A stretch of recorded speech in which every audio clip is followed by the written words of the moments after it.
Welcome to our new season, Trade Secrets.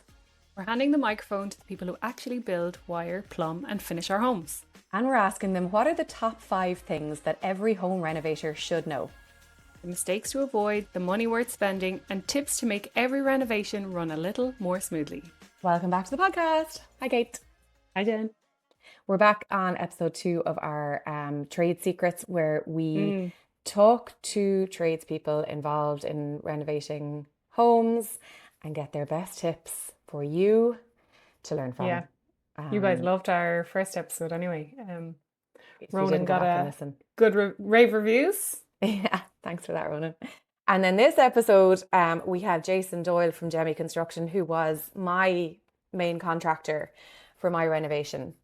And he was unreal. Like, you're going to hear me just going on and on about him. Like, I loved him. He did an unreal job, and we're coming up on 6 years now. So I can confidently say that the job has lasted and I've never had an issue in my house. So he's great. So Jason he specializes in larger jobs, whole house renovation. He is the main contractor on site, so he coordinates all the other trades, etc. That is what he does. He's unreal. So if you're doing a whole house end to end. Yeah, we asked him the same question. So the first question that we ask in this series is, what is it that you need to plan earlier than you think? So this is what he said. Planning early is one of the most important things that you need to have done on site nearly before your contract is started. Most windows, kitchen companies have a massive lead times of 8 to 10 weeks. So if you can get in there early to get them things out of the way, which was nearly at the complete start of the job, it's going to pay for itself in the long term. If a job is 12 weeks, that's the contract, and you've got your kitchen and windows organised in the first 2 weeks, that means everything is going to run on time. Yeah. Like, what do we always say? Windows, and like he's saying 8 to 12 weeks. It's longer. It's longer at the moment, I'd say, yeah. And some kitchens and windows, actually, depending on the companies, will only start their time from when they've measured. Yeah. Right? So for windows and stuff, they might want to come and measure the openings. And then some builders will agree sizes. And that's where it kind of gets a bit more complicated, but also more worthwhile when your builder works with particular companies. It makes it run a bit more smoothly. Yeah. So did Jason work with a lot of the suppliers that you used before, or had he? He did, yeah. He did with my back. The windows I put in the back, the sliding windows I put in the back. So he was able to do like all the measurements for that, work with the company who did them. The windows in my front and my front door I got separately because I wanted a very specific type. Yeah. But most of my other big items like that, he would liaise directly with the supplier. So it does save a bit of time. We always say this, but like the decisions you have to make up front, and really, really earlier than you think, because of these long lead times and because of things have to be measured. But also I think it's important, sorry, Jason, but like put the pressure back on the builder as well and be like, the kitchen person or the window person says you have to have this done by this date to start that lead time. So it's kind of like, they kind of work off each other a little bit, but I think you can't have stuff picked too soon. Totally. And there's no point in like rushing to get a contractor or a builder on site and rushing to get like, the first whatever shovel done or getting things knocked over if you haven't made those decisions yourself. Like, you're just going to hold things up. So we say it a lot, but like especially the kitchen, because like if you're on a job, like the weather we've had this year, if you're doing up your house and the windows and doors don't come on time, like the knock-on impact that can have on the build is unreal. Because if it's wet, then your house is not weather tight, and that like it could take an extra few days here and there to dry the place out to get the place done. It impacts everything. Like the knock-on impact is unreal. Then you're scheduling, especially for the kitchen, you're scheduling the plumber, the electrician, everyone to come in and do their bit and get that installed. And if you're out a day or two, or you haven't ordered on time or whatever, they're knocked on. And sure, like you all know what it's like trying to get a tradesperson on site. Like they're out the door, so it needs to be, And Like but you clockwork. are totally right. You do need to push back on them as well and say, this is when it's happening. This is what the kitchen company needs. This is what the window people need. Like if you Yeah, were because project different managing it. suppliers will ask for different things, won't they? Like some kitchen suppliers will be like, yeah, give me the drawings of what the layout's going to look like. But if it's Yeah. a real bespoke kitchen where they're not using many filler pieces, like where you have like your tiny sliver press and stuff like Yeah. that, they might need to come in and measure the specific space if it's really custom and it's up to ceiling height and no gaps and no filler pieces and stuff like that. Then they need to know exact measurements as opposed to Yeah. kind of like the ones that are on the drawings that might slightly change based on pipes or wiring or whatever. But I think the first decision I made in my house this time was flooring actually, because we Oh. were pouring concrete and we had to get the levels correct between the different types of tiles and wood flooring, and the concrete had to be poured to match, because Yeah. our floor tiles, the limestone was quite thick. I think it was almost 20 millimeters. And then the engineered floor was like 14. So like that difference of 6 mil could have had a very early and huge knock on if it wasn't Yeah. picked and selected correctly.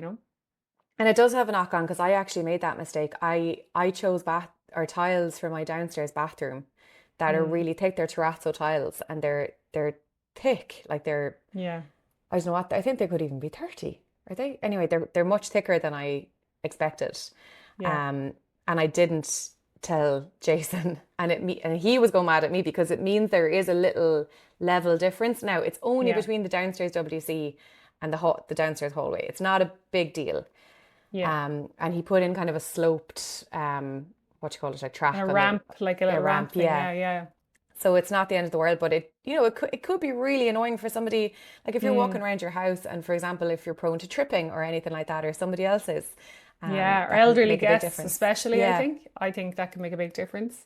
yeah, But like, just to go back to the point on your builder knowing suppliers. So like, builders always have a preference for certain suppliers, and some yeah, builders will only work with a very select few suppliers per item or per room or whatever.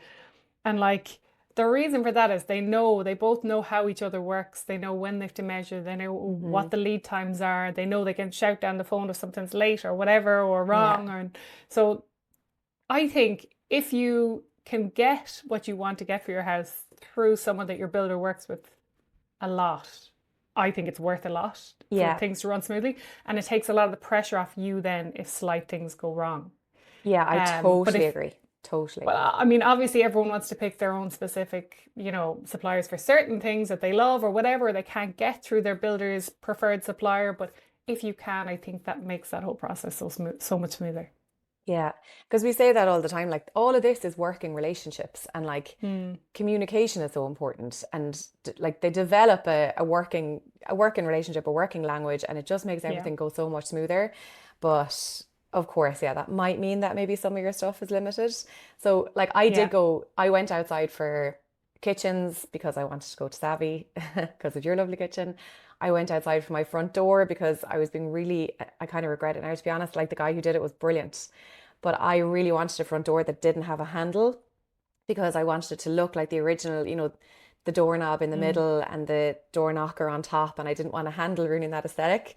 It means my door is really hard to get in and out of Yeah. every day. I've But mastered it at he this did what I stage, just wanted. about. So I did go outside for certain things, but it's extra coordination on your part too, because you have to get in touch with them separately. You have to find out what they want separately. You have to be kind of the interlink then between your contractor and that Yeah. supplier.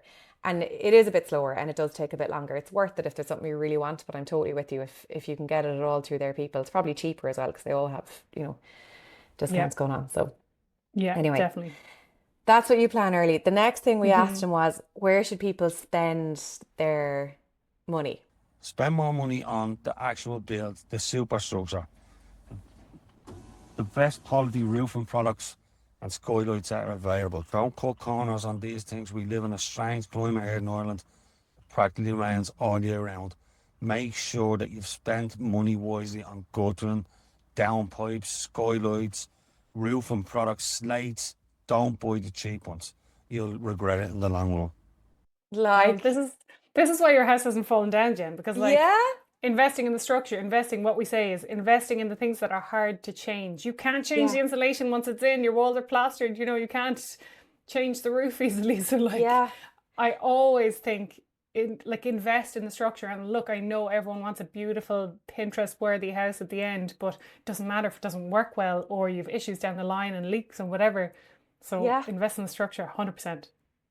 It makes so much sense. And it's one of those things that you could be reading through your bill of quantities or whatever quote that you get back after the tender process. You could be looking at ways to save, and you should do that.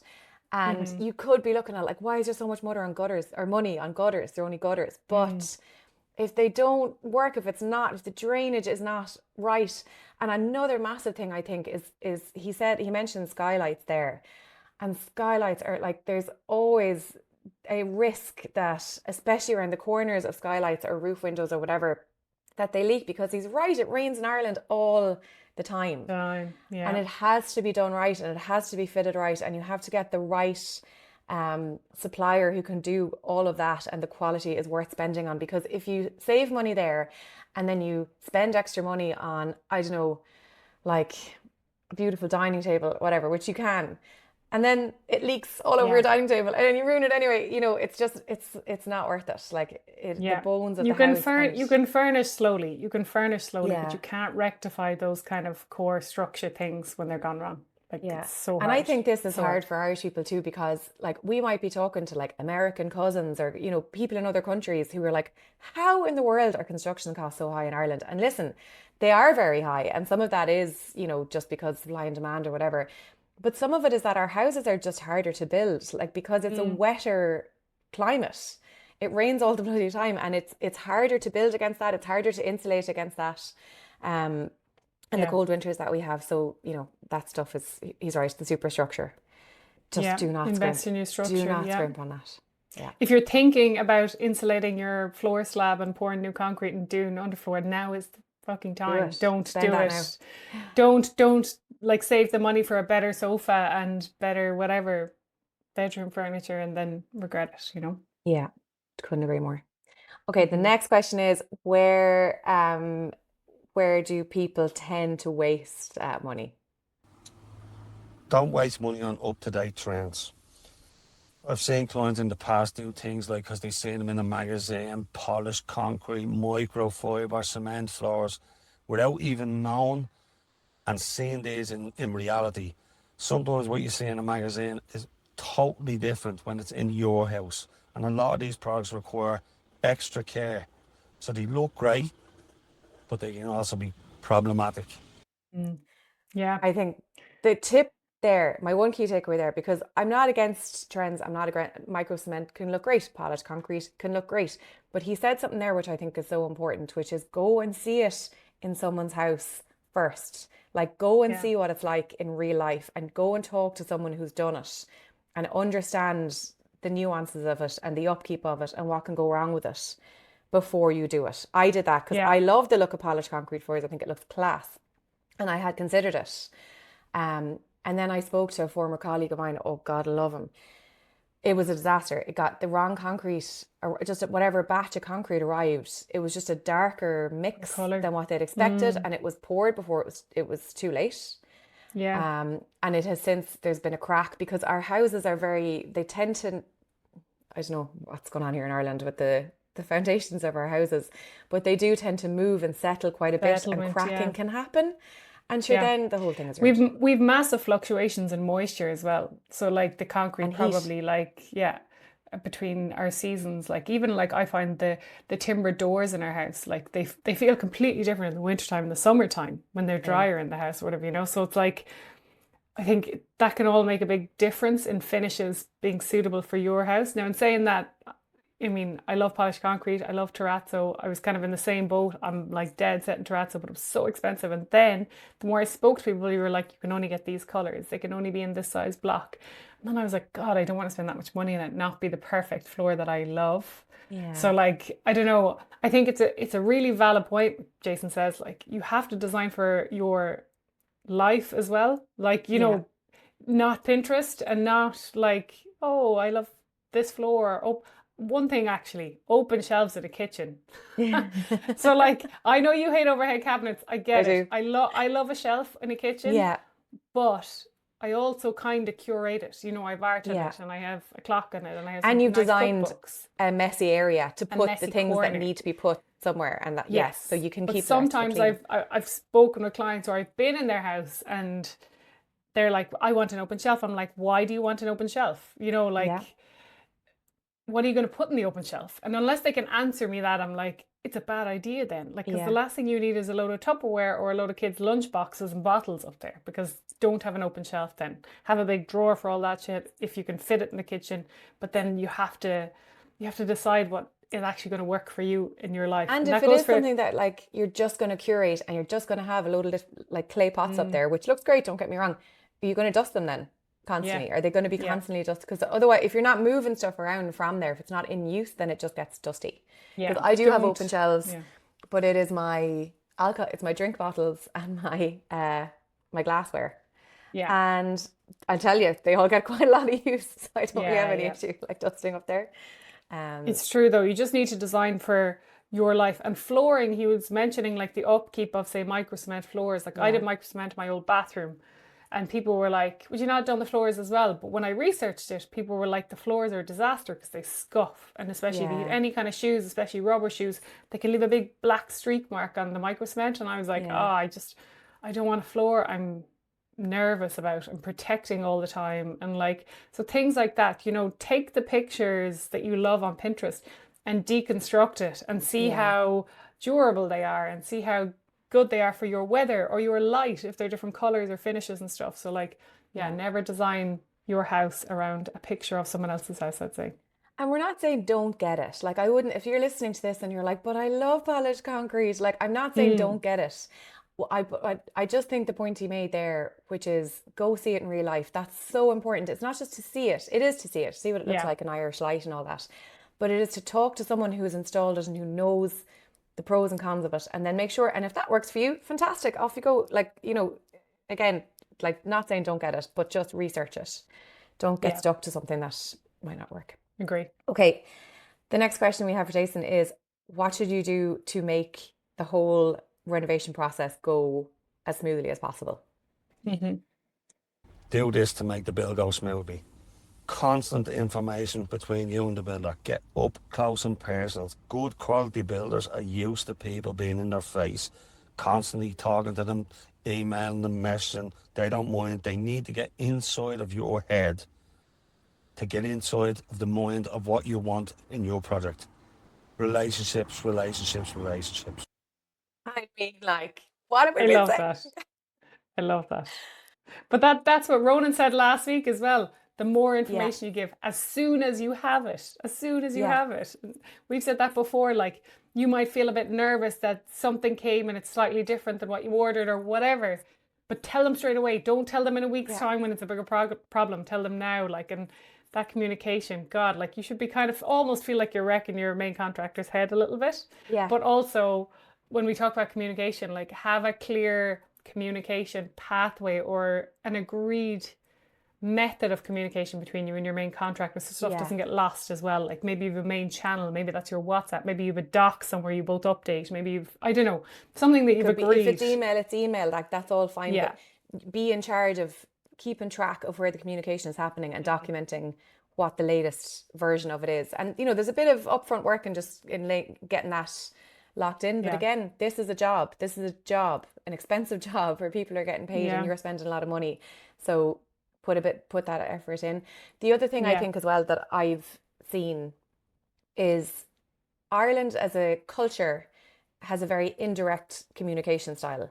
So you might go to other countries or you might know people from other countries, for example, the Netherlands, even France.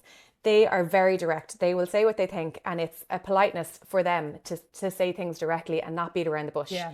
Irish culture, we beat around the bush. That's all we do. Opposite. We exclusively beat around the bush. Like we're so indirect, and so that's not helpful when it comes to this type of working relationship, because you're right. Something will come. You'll have ordered, maybe you've made a mistake. Maybe you ordered the wrong thing. Maybe you forgot to order something, and it's ingrained in us to just be like, oh, I won't say anything now, or I don't want to put them out, or would it be okay if we just did this now this way, and would you mind, and blah blah blah, and like just go around in circles. And I think we need to knock that out of ourselves when it comes to renovation, because you need to be not rude, but like direct, and just, know constantly that the earlier you say something, the better it is going to be for everyone. Maybe somebody gets a bit pissed off for a few minutes. It's going to be grand. Just get it said, move on. Agree. Totally Anyway. agree. Yeah. But I thought that was great. I think that's a really, really good advice. Okay, finally, the biggest mistakes that he sees homeowners making during renovations. The biggest mistake I see clients making, I see it time and time again, it is under budgeting. Good knowledge of the costing is so important from day one. Keep on top of the budget, and remember, it's not the builder's job to keep you on budget on the likes of the things that you're choosing, kitchens, appliances, sanitary ware. If you have a budget of €5,000 for sanitary ware, well, then it's up to you to stick to that €5,000. So good knowledge of products, where you can source them. The builder will always be helpful and put you in contact with his contacts. Like, again, I just think that I think the issue can be for a lot of people that you start when you start your renovation, the first kind of numbers that you're working with are a quote that you're getting from your contractor or the tender process or whatever, right? And you might even be super organized and keeping track of your, maybe architect's fees, solicitor's fees, quantity surveyor, whatever else, interior designer, if you are working with one.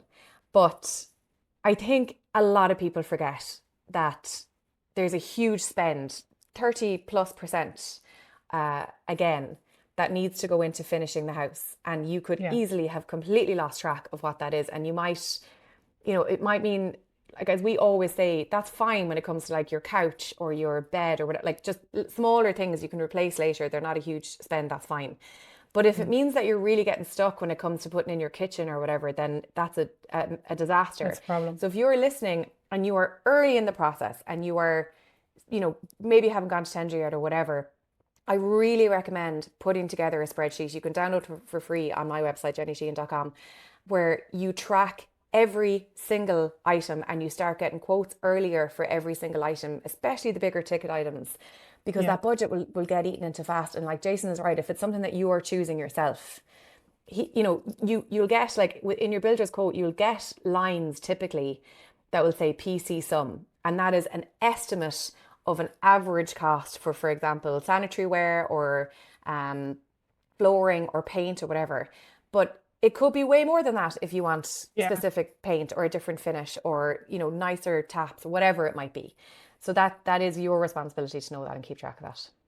Like, I think as well, like when you start going shopping for things, like our minds wander a little bit and we see something that's a bit nice or whatever, and you think like, oh, sure, that tap's only an extra €50 versus the one I budgeted for €100 or something. But that could happen 20 times when you're shopping or something, and it very quickly turns into thousands and maybe tens of thousands over a whole renovation, or a tile that you loved, you now saw a slightly nicer tile for an extra €10 a square meter.